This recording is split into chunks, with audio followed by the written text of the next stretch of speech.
எப்படி இருக்கீங்க? அதனது நீங்க நோங்கன்னு அடி வாங்க போற. அதெல்லாம் அப்படிதான்.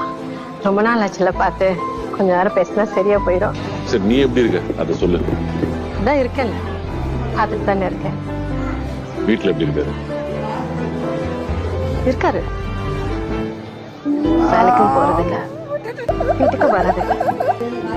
குடி பேசாம அவனே கல்யாணம் பண்ணி எல்லாரும் சொன்னாங்க, எங்க அப்பா தான்.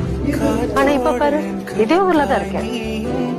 எல்லாரு கண்ணு முன்னாடி யாரு கண்ணுக்கு நான் தெரியல. மறு ஜென்மம் இருந்தால் கூட உயிரே உன் கரம் பிடிப்பேன, உன் கால் தடம் நான் தொடர்வேன.